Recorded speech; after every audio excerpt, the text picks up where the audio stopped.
Good evening, everybody. Thank you very much for joining us on this wonderful conversation of Pont de Politique. Once again, Umtungwa Uyengwa Malingi, Undimaka Nkumbuzo is welcoming you into this conversation. And I hope that we are going to be enjoying this once again, this live conversation with our guest today. Remember, as I had said, over the years that we have been doing Pont de Politique, that we want you to be a community. We want you to be a community with us. And that community implies, therefore, that we must be together and we must follow each other. And that following of each other is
as I have already alluded, that Pont de Politique is welcoming you once again into this wonderful, wonderful conversation of, it's the second episode of the year 2023.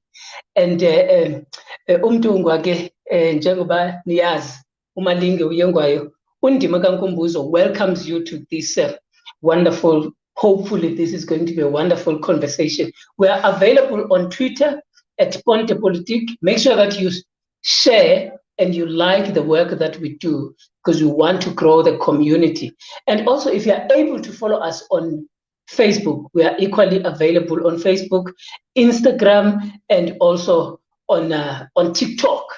Today, we are going to be continuing with the theme of the conversation that we had looked into last week. And we were talking about how the activism of individuals and organizations that are coming from the bottom up. If you were to remember, if you were part and parcel of the conversation last week, I did make mention of how the issue of load shedding has created an environment where people tend to do things for themselves. And I make an example of the people who majority of us refer to as Amapara. Good Amapara would have taken it upon themselves to be the traffic directors at the traffic lights and so on and so forth. So it is important that we look at these things before we can even talk about difficult political questions, difficult political issues that Pont de Politique is known for. We thought that it would be wiser to also give an outlook of what people are doing at grassroots level. But secondly, the fact that over the past week, there was the release of matric results for the IEB and also the public schools. So that also has got an impact. I think it will have an impact on the conversation that we are going to be having today, this particular Sunday. So colleagues and friends, viewers at home, those who are watching with us at different places and in different in different platforms, Facebook, Twitter, YouTube, and everything. Wherever you are welcome. Ndithi namhlanje ndiyanamkela, and let's hope that we are going to be having a wonderful conversation. Let us welcome our guest. Today we are joined by Usis Nomsa NomiSupasta Mazwai. And Usis Nomsa, she's one of the people who are very, very much passionate about a lot of things. Nomi, good afternoon. I hope it's an afternoon to everybody. Good afternoon, and thank you for joining us. Good afternoon, and hello to everyone that's tuned in and all your guests, and thank you so much for having me. Now, thank you very much for being with Pont de Politique. It's not always easy for people to be part of these conversations these days, because we are living in an environment where the blackouts have been given a beautiful name of load shedding. So when we do virtual platforms, we tend to struggle a bit. But thank you very much for making sure that we're part and parcel, and we had to give the time a little bit to 1815 so that we can equally cater for the blackouts, which are nicely referred to as load shedding. Nomsa, firstly, just before we go anywhere and everywhere, majority of people, they would, when they hear the Mazwai name, they tend to want to associate the Mazwai name to certain individuals. Now, this is what we want to remove from this conversation, to show that Nomsa is Nomsa on her own right. Nomsa, what do you do ordinarily in your life? What are the things that you are passionate about? I am a social activist. I am an economist. I'm a community leader. I'd like to believe that I am. I'm somebody who likes to get involved in creating the Africa of our dreams. So on a normal day, or let's say a normal month in my life, I spend most of my time working in capital raising as an economist. And so that involves a lot of research, writing reports. I am just raising capital for businesses that want to expand their operations or buy other businesses. And I love that aspect of my life because it allows me to access spaces of South Africa, or access real research and information when your job is about knowing what's happening in mining, knowing what's happening at an industry level, at a macroeconomic level, for a particular industry, and I'm working for a particular client. I must say that, I get an opportunity to get the insights into, the depths of the agenda of our country. So when you are researching, for instance, you research platinum mining, and you begin to understand how farms got into certain hands and how they were sold, and you have to know all that.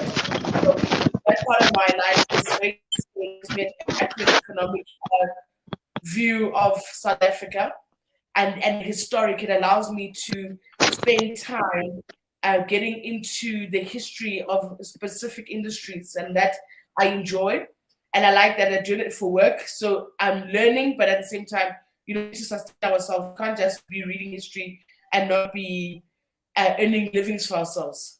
So that's what I do most of the time. Then I run my organization, Funkit I'm Walking, which is an organization that I started because I'm a woman and we are not safe as women in this country. I started looking at what is the lived experience of women, what impact is it having on society, and how is it that we can improve this lived experience. So the fact that women are not safe is not a woman problem. The lack of safety has far-reaching socio-economic implications for everybody. So many people think that their communities, that they're not safe because they're poor. but in fact, in South Africa, we're poor because we are not safe. We are one of the biggest tourism destinations in the world, just in terms of bucket list experiences. Now, when you're talking a bucket list experience, it means that humans all over the world who travel see things like Table Mountain as something that they must do before they die. So we've got many of those bucket list experiences in South Africa, quite a few of them. And so South Africa has a massive tourism industry. In fact, last year, tourism employed more people than mining in South Africa. Tourism is the biggest job creator in this country. And, it's such a huge opportunity. And when you're thinking about access, barriers to entry, when you're talking tourism, of course, there are those barriers in terms of buying property, in terms of winemaking. There are some barriers, but in terms of entry, to be a tour guide, to curate a tour in your community, to create an experience, those are quite low barriers of entry. And so that creates employment opportunity for many people who may not have gone to university, who might not have even finished matric. So when you're talking about the population actually getting employed, if we were to resolve this safety issue in South Africa, there would be many employment opportunities created. Not only tourism, if you look at research, in safer communities, there's more job opportunities. In safer communities, property prices are better. And so there's a holistic benefit to safety. And so as Franca Walking, the work that we do is working with communities on how to unlock the economic value of safety. So that's one big part of my life.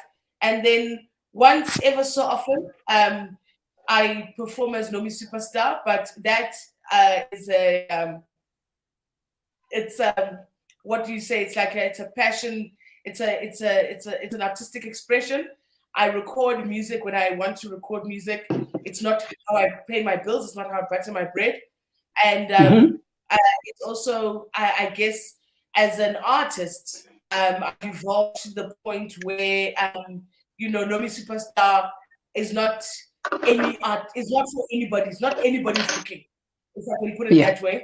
I'm not doing it for a living. I'm not in competition. It's not a race to the bottom for me. So I don't perform very often because people can't afford to pay NomiSupasta. But when I perform it, everybody's getting compensated well. All the dancers, everybody's happy.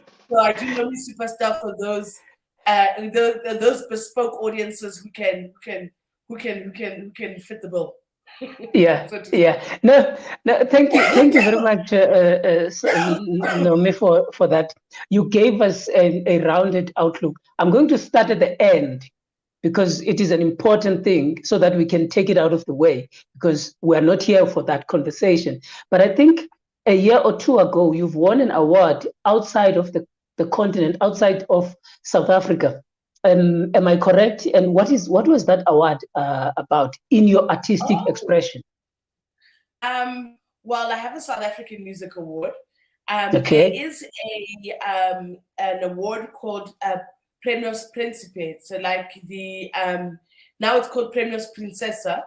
And for those of you who don't know, I am a Fulbright scholar. So I did my master's on a Fulbright scholarship. And so Fulbright won this award. It's the equivalent of a Nobel Peace Prize.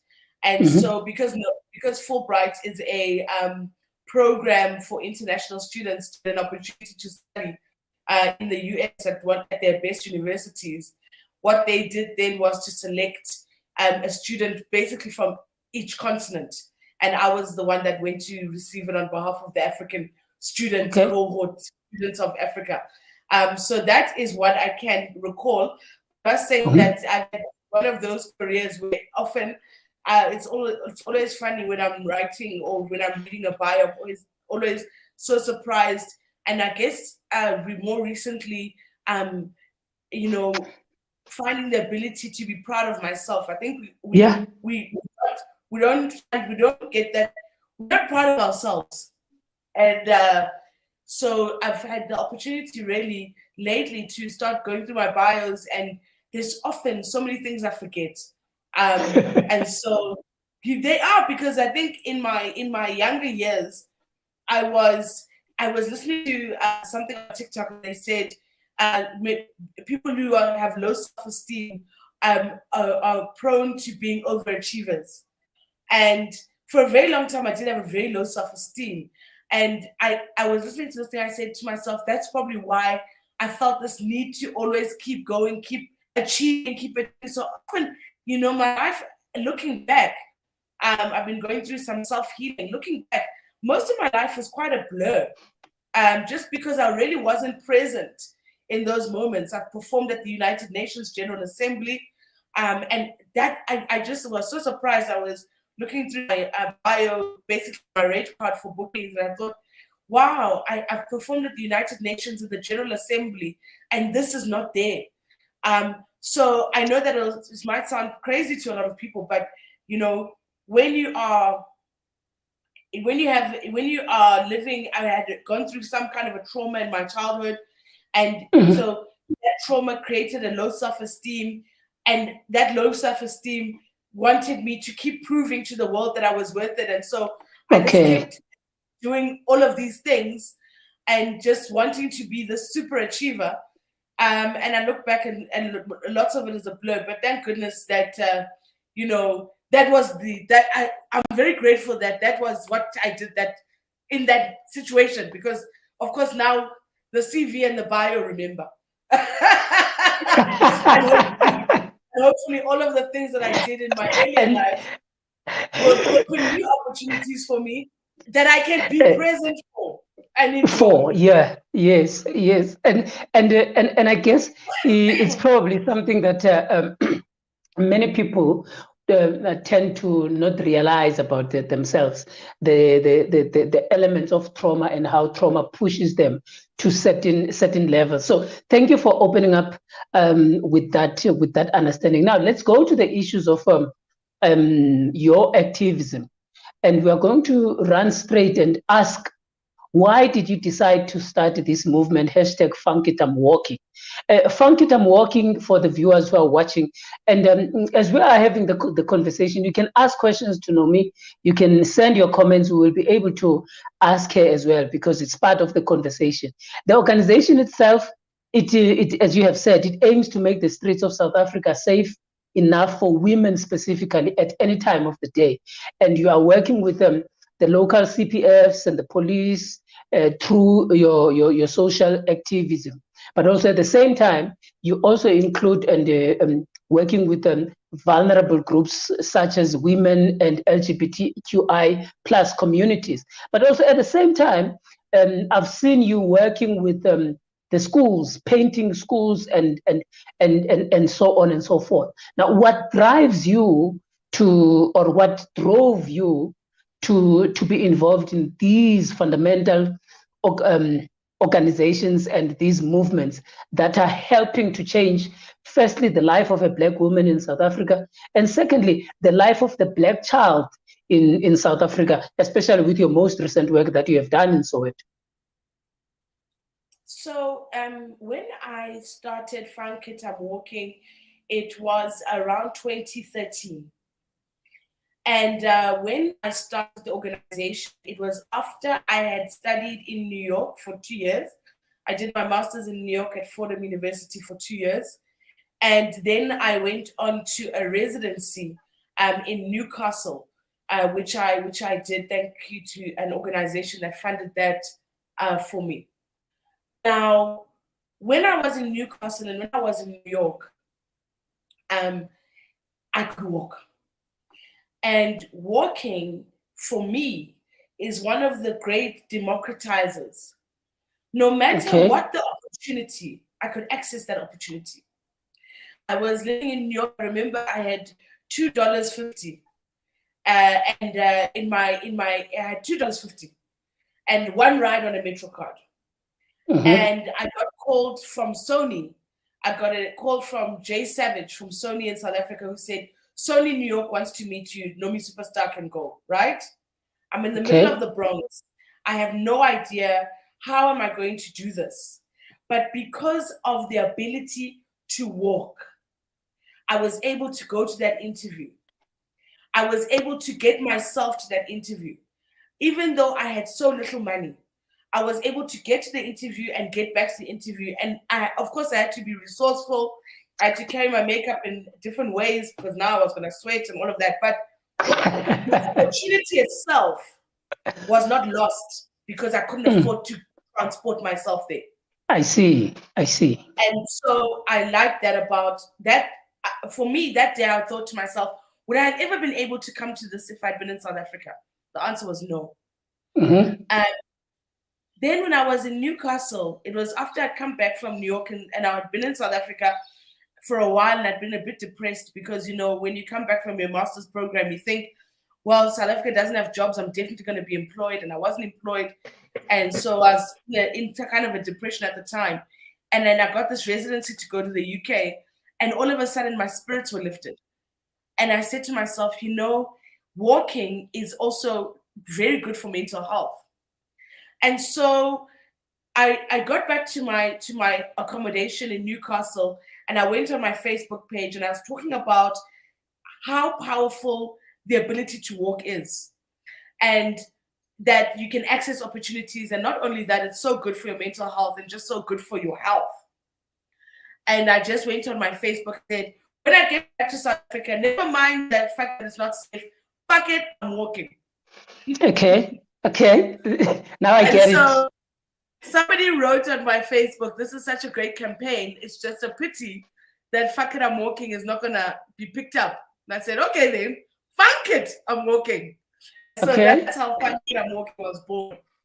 When Fuck It, I'm Walking started, it was, we're mostly getting involved in social activism, with political activism. So there was a walk for them to not auction the autopsy report of Steve Biko. There was a time when they wanted to auction the autopsy report of Steve Biko. So we did a Fuck It, I'm Walking. We did a petition. We got signatures in Braamfontein, and that was for that. We did we did with Steve Biko Foundation. We did with UN My World, and we did with the WWF. And then the WWF, I worked with them again on the journey of water, where we were bringing awareness to the importance of water. And I guess at that time, I was still trying to wrap my head around how does this organization become meaningful and impactful? And so during that time, I was really just doing more research around walking, safety, understanding what are the challenges in South Africa. Why is it that we are not safe? And that's when I realized that the approach of Fuck It, I'm Walking has to have an end in mind. And in addition to that, because I'm an economist at heart, I started to think about, there's an economic intervention here. And just how do you make this organization of relevance in the community? People are not going to make their community safe just to make them safe. Safety in itself is not an end. Otherwise, South Africa would be safe. And so I also did a little bit of work around performance theater, performance as a concept around human development. All of these different experiences I had in my life, all of these different forms of education, I came with the hypothesis that safety has an economic value. And there is a way in which you can unlock this economic value. One of the ways of unlocking economic value is to perform the economic value of safety. So in Soweto, I do night tourism. I do night walks. Because Soweto has 300,000 tourists that visit Soweto every year. Those tourists come from 10 a.m. and they leave at 6 p.m. the latest. They don't sleep over. They don't come for the night, which means that those dollars come into Soweto, they buy curios, they buy food, and they leave. And the dollars actually get spent in Rosebank, Sandton, the real money. And so I said to myself, there's an opportunity here for us to perform safety so that the community can see there's an economic value to nighttime in Soweto. There's no reason why Mandela House used to close at 6 p.m. It can be a tourist attraction up until 10 p.m. There's so many more hours that you can make money. Oh, so you are trying to, while you are linking the safety of it, but also there must be a financial benefit, not only for the tourism sector in its entirety, but for the people of Soweto themselves. Absolutely. Okay. And so it's really about performing safety. Sometimes people need to see things before they can imagine them. They need to see something happening, and then they can make sense of it. You can say to a person, you know, tourism can go up until 10 p.m. But until they actually see what does that mean in real terms for them, it doesn't. So there's a performance of safety. So I do these night walks, and when I'm doing the night walks, I'm doing them with the CPFs, and so the CPFs get an opportunity to see, oh, there's actually income for tour guides, there's income for car guards, there's income for the restaurants, there's income for waitresses, there's income for bed and breakfast, there's income for... They start seeing all the different incomes that are unlocked through the night tours, because we have tourists that come to tour Soweto at night. But at the same time, with those CPFs who are part of a community, we can say things like, no month end, when you go to Discam, when you go to Maponya Mall, you know how long the queues are there. Why don't they just open 24 hours at month end? There's a night economy in Soweto. There's too many people in Soweto, but that's a good thing. And so it's about unlocking the economic value of safety. I see. And so that's one of the touch points. But there's a number of touch points that we have. And just to make an input on this particular aspect, the majority of people who are staying in Soweto are migrant workers who are probably coming back to Soweto late in the evening or late in the afternoon. And therefore, for them to be able to have time to go and queue or to go and spend whenever they need to spend, they can only do that spending in the evening, because they are coming from, because of the structure of where work is available. And therefore, a person could only be able to go and buy at Discam or wherever, these white-owned institutions, in the evening. And if it is safe to do so through Funkitam walking, it becomes easy for them. So there's a convenience for us. You know, I've never thought about that thing. And thanks for that. And I like the fact that you say white-owned institutions, right? Because this in itself creates an opportunity for government. Because the private sector has not, this is a reality. In Soweto, majority of the people in Soweto would prefer to shop at night. Okay. But the private sector, because they know that if you work in Sandton, you'll buy from Discam and Sandton, they've got no pressure to actually make Discam work at night. Okay. Now, this is an opportunity for government to say, because you're not in the night economy anyways, as part of the Township Economic Development Bill, why don't we as government ring fence the nighttime in townships and say at night, we've ring fenced that time. We're not saying that as SMMEs cannot operate during the day, but we're saying at night, let them operate on their own. Let's ring fence that time. Because if you're a government, to negotiate right now where the private sector does not see any value in opening at night, because the private sector's got other problems. Remember, if Nomsa Mazwai opens a chemist in Zola, Nomsa Mazwai is from Zola. Nomsa Mazwai is of the community. It's very unlikely that Nomsa Mazwai's chemist is going to be robbed often. Okay. Safety is not a big concern for Nomsa Mazwai. It is a concern, but it's not a big one. But for Discam, that is a big line item on their balance sheet. So they're saying, no, operating at night throws off our entire profit model, doesn't work.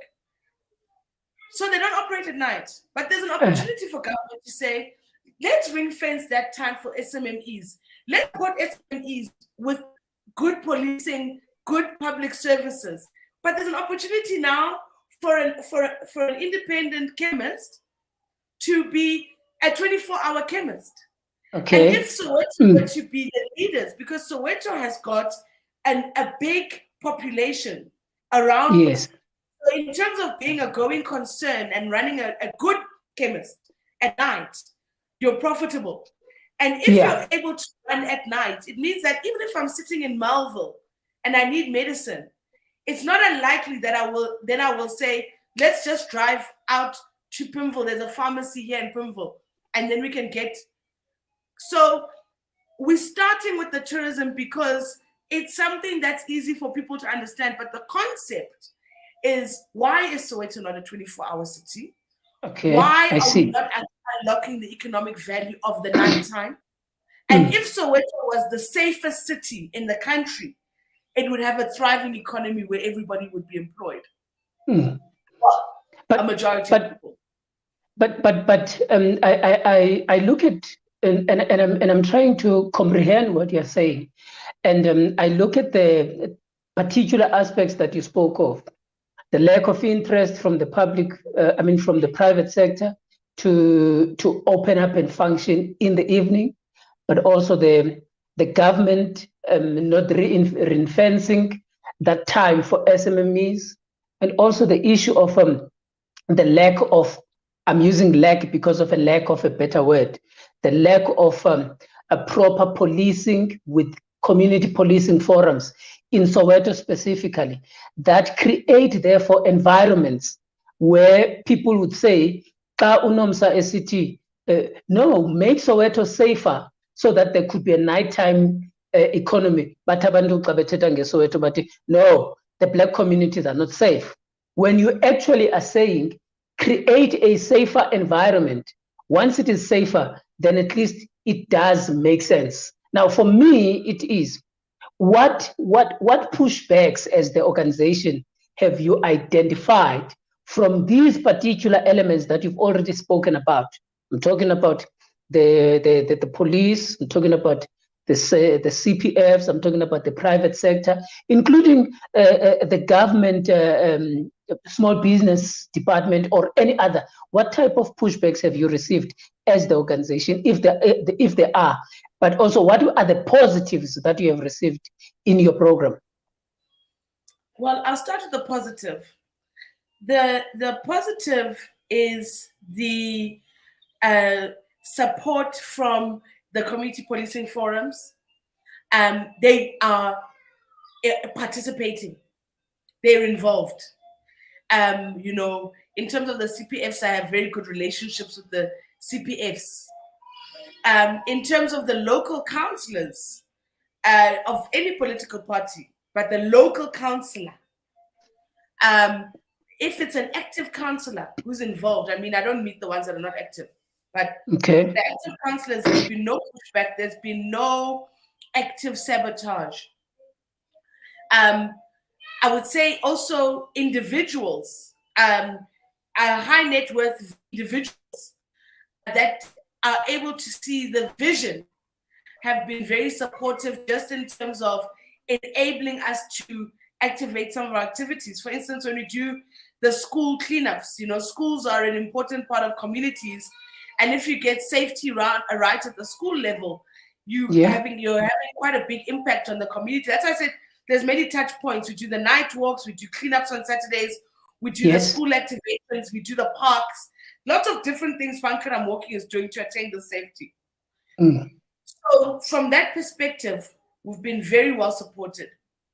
I think South African government and South African politicians in particular have a challenge in moving from wanting to lead from the front all the time. So the challenge that we've had for myself is that our politicians always want to have the good ideas. So if you're not a politician, or you're not well connected in the ANC or in any political party, and you come with a good idea, if it's not their idea, it's not their idea. They're not going to support it.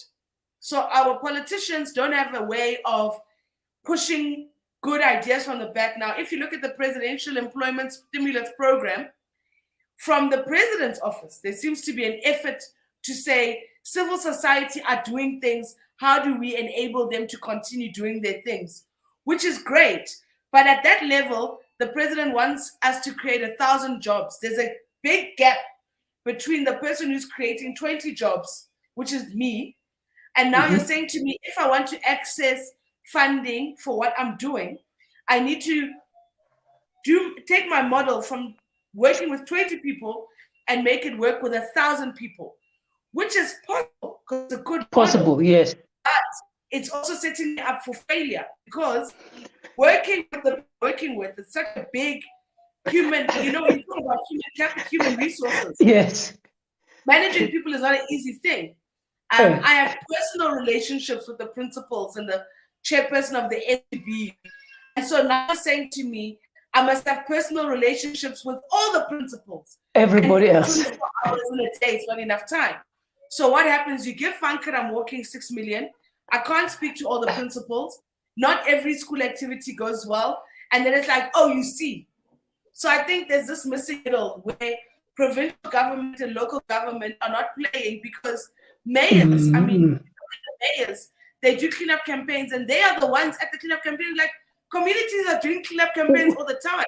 Yes, and we don't yes. have plastic bags and we don't have rakes. And why is it that you're not just from your cleanup campaign budget? Why is it that you're not coordinating the resources to support the communities? And then, Mayor, if you show up, that's great. But show up at our activity. Don't invite us to your activity.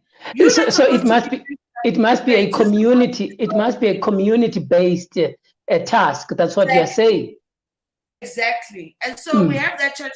So that's a big, big challenge. Then the other massive problem, and all of our these writers that have written about it, about the psyche of Black people. Paulo Freire wrote about it. The name slips me now, but it's a black skin, black mask, white mask.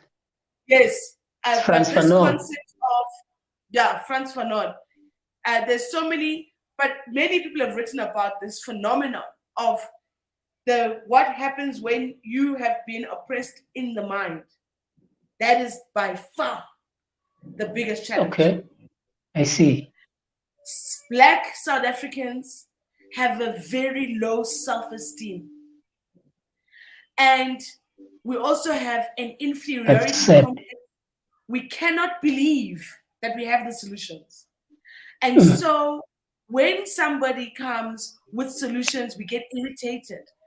I say to you that I've got good relationships with my principals, good relationships with the chairperson of the SGB, because I have to do so much work to convince a person that I'm really here because I want to be here. And I'm doing this work because I want to do this work. It does not have a hidden agenda. No hidden agenda. I'm only here for this. Even I'm in a lot of groups with the parents. And it's one of the things that challenges my patience the most, because people say the most absurd things. Imagine you fundraise to work in a school, and you've really done a lot of work to do something in a school, and it does happen that you might not finish what you set out to do. It does happen that 160 parents will say they are coming, and only 60 parents will show up. So it means that you didn't accomplish what you finished on the day, that you wanted to finish on the day, which means that you have to work to make another day, which means you have to fundraise again. But in the group with the parents, the parents that came will say, oh, I hope this wasn't a PR campaign. And you ask yourself, you were there. Your colleagues didn't. Wow. Your parents, but then, as a community leader, as a young leader, I see that. As somebody who's been in this space for so long, as somebody who's been insulted, who's been persecuted, who's been attacked for wanting to do the right thing, you become immune to that kind of communication, and you get used to reinforcing all the time that we are here to do the right thing, and we are doing the right thing. and we will continue doing the right thing, and we won't stop doing the right thing, because we believe that this is why we live. This is why we think why we exist. And I love the fact that you always say we are the ones we have been waiting for. You always say that we are the ones we have been waiting for. And I wanted now to take it further a little bit to where you've ended, where the majority of people would, because they see you as Nomsa and they've got a perception about you, they've got this mind, or the people have been so mistreated, people have been betrayed so much to a point that they don't see a legitimate move from an individual. And therefore they tend to even want to insult you for the work that you do. But now I want to ask, because this has an impact, these insults, as much as you say you become immune, but these insults, the strength that you have to continue going forward, where do you draw that element of the strength as Nomsa Mazwai? Where do you draw that? Because it is the one that keeps you going. But also at the same time, where does this element of being a social, this activism, where does it come from? Where do you get it? Where do you get it from? I think I was born like this, because one would imagine that by now, at least for myself, when I look at Soweto and the work that I'm doing in Soweto, I always think to myself, surely by now I should have been able to walk away. Surely by now I should have been able to just cut my losses and keep it moving. And I haven't been able to do that. And I always feel as if it's also not only me. I am let me say I'm a spiritual person. And I often allow myself to be guided by my ancestors and to be guided by the spirits. So when I say that, what do I mean? I mean that I don't force many things in my life. I don't force things. I had to learn that. I had to learn to stop forcing. I see. And so I don't force things. I do things that I believe. So what I believe that if you were to imagine the world as like an ecosystem, and we are all part of this ecosystem, and it's a living, moving being, it's a thing that exists. I see myself as a part of this moving system, and I could be a cell of blood. Maybe I'm a blood cell. I don't know. Maybe I'm a heart. Maybe I'm actually part of the engine, the machinery. I don't know. But what I know is that if I'm a heart, when I'm supposed to pump, I'll be pumping. And if I am a blood cell, if I'm supposed to be through the arm and the finger, that's where God and the universe will channel me.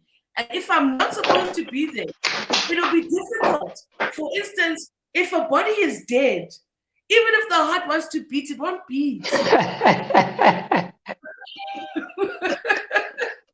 So I see. I try to keep myself aware of that, and I listen to my ancestors, and I listen to the voices, and I think our ancestors speak to us in many different ways. There'll be a time when I'm supposed to do something, and my kids are not. They are, kids are kids. They never want you to leave. Yes. But there's days when I'm going somewhere and my kids say bye, and there's days when I'm going somewhere and my daughter will go by the door and weep and scream.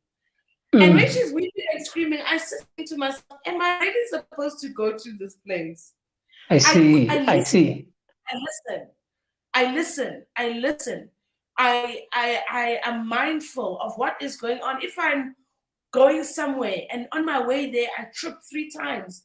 I say, can I really trip 3 times going somewhere? And some people, they'll think that I live a very a very eccentric life, but for me, I think that it's very important, and I'll say this.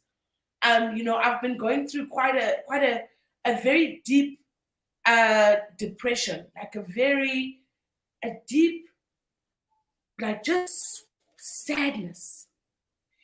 And at some point I decided, you know what, because in the world, they always tell us, you know, you've got to get up, you've got to keep on going, vuga, geza, go for it. And then, you know, at some point I just said to myself, I'm going to be in this thing. And I decided just to be in it. I said, I'm just going to be in this. I'm gonna fall into this thing. And as I've been emerging from it, and it's like a weight lifted. And I think that there's something to be said for really listening to the universe and listening to the environment around you, and allowing yourself to just do what your body and what the environment is telling you to do, and not allow everything that people think and the things that people say to consume you. Because really, I don't think that, I think the more that you listen and the more that you connect with being part of that ecosystem, I think then the more meaningful you find yourself being in life. I see. And you say you must be guided. So even that activism, the activism that you are involved in, it is on the basis of you are guided by something. And it's not, somebody can say whatever. People can insult you. People can have their perceptions that they have about you. But the fact that you are guided by something, it is that drives you in your activism. And I wish majority of people would be involved in activism because they are guided by something. But also at the same time, I'm one fortunate or unfortunate person. As I'm interviewing you, I've had an advantage of speaking to people who are older than me in the Pan-Africanist Congress, where I heard about your mother and the impact and the drive and the ability and the push that uMam'Mbelede had as an individual, and therefore that activism, that spirit of keeping on and keep on pushing, is what I hear from you, and I think uMvelinqangi naManyange have granted us another opportunity in yourselves and in yourself to see uMam'Mbelede in another form, and also participating in a different struggle for a different and a meaningful life. Somebody can say about your mother, no, she was into politics, but her involvement into politics was that she wanted to change the life of a Black and an African person. And now, Nomsa, you come across as a person who comes out from that tradition. Whether one believes you or not, what is more important is the fact that you are able to do those things, and the only thing that makes you do them is because you sit, you listen, and you allow yourself to be guided. And we wish you all the best, and we hope that you can continue to expand on this particular project. Now, on your latest project, I saw you were painting a school there. Just talk to us for a few minutes, because that also is important for me on the basis of what transpired last week of the matric results. There is also a school, I think somewhere it had got around Soweto, it had got 0% pass rate, so there was no children passed. But I don't know if you know the school, and I don't want us to talk about that school, but I want to talk about, why do you think it is important for you to go and clean a school? Why do you think it is important to paint a school? Why do you think that is impactful, specifically for a school to go and paint it, and how it is how that particular school is projected? You put it correctly. Everything that I do, I feel the purpose that all Black people, young Black people, but all people must be able to access the lives that they imagine for themselves. Now, with Funk and I'm Walking, it's a way to create the enabling environment for people to access success. And when we go into the schools, when we go into the parks, it's all about how can I imagine myself in a law firm, in a beautiful suit, in being a leading traditional healer, being a leading pilot. How can I imagine greatness for myself? When I wake up at home, I walk out of the gate, I jump over storage, I walk past litter and dump after dump. I walk past filth. My environment says to me, you are filthy or are dirty. So my environment, the whole way when I'm walking to school or walking to work, my environment says to me, I'm not worth it. You can tell a person from when you bump into them anyway.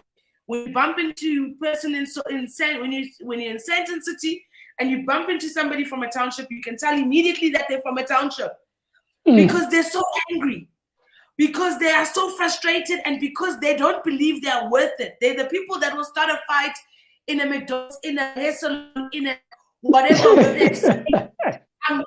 you know who I am? Do you know who I am? It's because they themselves are not sure. Am I really this thing that I think I'm supposed to be? Because all of my experiences say to me, I'm not this thing. But that's a bigger psychological issue, a psychological debate that I'm sure psychologists that are joining us will be able to debate. But let me talk about the schools. If you want young people that are excited about their futures, who are excited about education, who are excited about learning, you have to perform and make a stage. I really do believe in the power of performance. A school is a place of performance. A student has an opportunity to be any kind of student.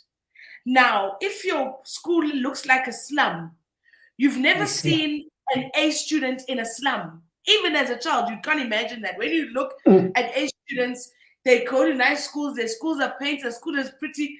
It's easy for you to imagine. It's easy for you to imagine yourself to be the greatest scientist that will ever live if your science lab says to you, you are the greatest that have ever lived. And for us as Funk and I'm Walking, we said, how do we enable public schools to benefit? How do we get no-fee schools to be places of pride, to be places of excellence? In the private, in the public sector and the private sector, people pay fees for their schools to get. But in the no-fee schools, we don't have fees. But people think equity is money. Equity is not money. There's something called sweat equity. And so we said to the parents, bring your sweat. And that'll be like you paying fees. We'll go and the paints. But let's show our kids that this place, it's bright, it's beautiful, it's neat, it's nice. So that a young person who wants to be, you go to these schools in the rural areas, they're so well kept, some of them. And the person will say, you'll find CEO of MTN, the CEO of these big companies, and they come from some place in Venda or Limpopo or somewhere. And you go into those schools and you see how seriously those educators, those communities maintain those schools. And they have a narrative around education. So that's really what we're doing. It's to make sure that we change the way people think about themselves, the way people think about their communities. Just in closing, Soweto is one of the most beautiful communities in the world. The streets, the way that they are, it's a walking city. And I wish people in Soweto could imagine Soweto beyond it being a dormitory that the apartheid government built. Soweto has so many possibilities. And all the work that I do is around how do you change the way that people are thinking about themselves and their community to unlock and enable them to access their own potential. That is no, that's exactly that we are who we have been waiting for, and that is a great way of getting off of this mountain, because of the aspect, the importance of changing the mind. Because once you begin to change your perception of yourself, how you view your society, how you view your surroundings, becomes an important aspect in how you project, therefore, yourself and the type of things that you achieve. Nomsa, how do people get hold of a Funk It I'm Walking? How do people? Because people who are watching with us, and those who are going to be watching at other times, how would they be able to make contact? How can they get involved? Some people are in Soweto, but they probably might have not known about the campaign. How do people get involved in your campaign?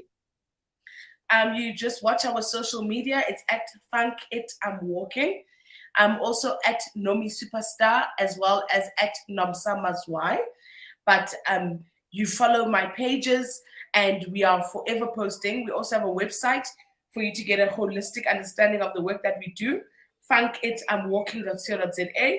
And you make contact with me, and we have activities on a monthly basis. So there's always a way to get involved and to participate with our activities. We'll be cleaning and painting another school next month. In February, we've done for January now. February, we're going to be at AB Kuma. And if you remember, in Soweto, that's the school where the car guard was molesting children. And so It's really around that school's been working very hard in terms of building a community of safety and making safety a practice. How is it that we enable young people to just go to school and enjoy themselves? But for us, it will be coming out as a community to paint, to clean. Remember, with Funk It I'm Walking, all of our volunteer activities are paid activities, and that is because we provide you with lunch and we provide you with safety. And so there's a cost to that. So when you see that there's a ticket price, don't get shocked. The only people that come to the activity and it's free, when it's a school, it's the parents of the kids in the school. Okay. Because that's our target audience. And we want to make that. And also they are contributing their sweat.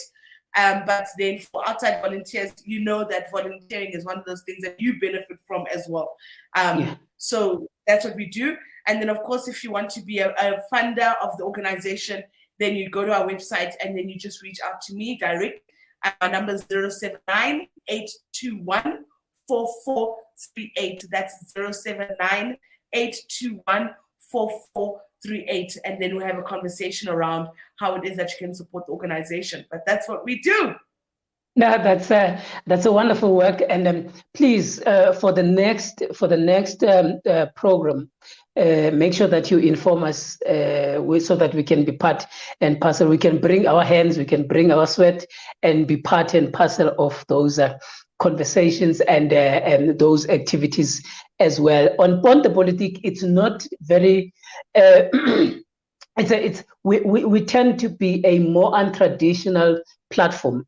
The majority of times that we don't bring about people who are constantly in the mainstream media. We prefer to give people who are more based in communities and people who do not have the space in the mainstream media to be able to come and project their programs. And you are one of those people that we're happy about, and that we would support you in every way possible. And we hope that the program that you are involved in is a success, and we are hoping that everybody who is watching with us and anyone else must get involved in that. It's Funk It I'm Walking. It's on the website. There's a website, Funk It I'm Walking. You can just type it. They're available on a simple Google search. It is available, or you can follow Nomsa Mazwai on Twitter and on Facebook. She is available there, and you can be part and parcel. Nomi Superstar, thank you very much for being with us. We appreciate your making the time for us, and thank you kakhulu siyabulela Singuponte Politique for making sure that, and we wish you all the best. Make sure that you call us. Don't forget that you call us, and I'm sure our viewers as well might have not known about the program, might have not known about the campaign, but now you've given them an opportunity. Siti kuwe na kuni nonke who have been part and parcel of Funk It I'm Walking. All the best, and thank you very much for having me. Thank you very much for having me, and thank you to everybody that tuned in to watch Funk It I'm Walking. Let's walk to freedom. Thank you very much, Nomi. Colleagues and friends, thank you very much for joining us. You've heard from Nomsa Mazwai talking about the Funk It I'm Walking and how they are unlocking the aspect of the economy and how these things are linked up. So we appreciate that she was with us and we loved every moment. And I hope that you also guys have loved every moment in this conversation. Remember, Upon the Politik seeks to make things better and also to improve in changing the mindset of the society. We do talk about politics extensively, but we also talk about the importance of social and ground roots activism. So umtungwa yengwayo kamalinge undima kankumbuzo uthando lwethu kadlanga uyabulela uthi thank you very much and we will see you again next Sunday. All the best. Bye bye.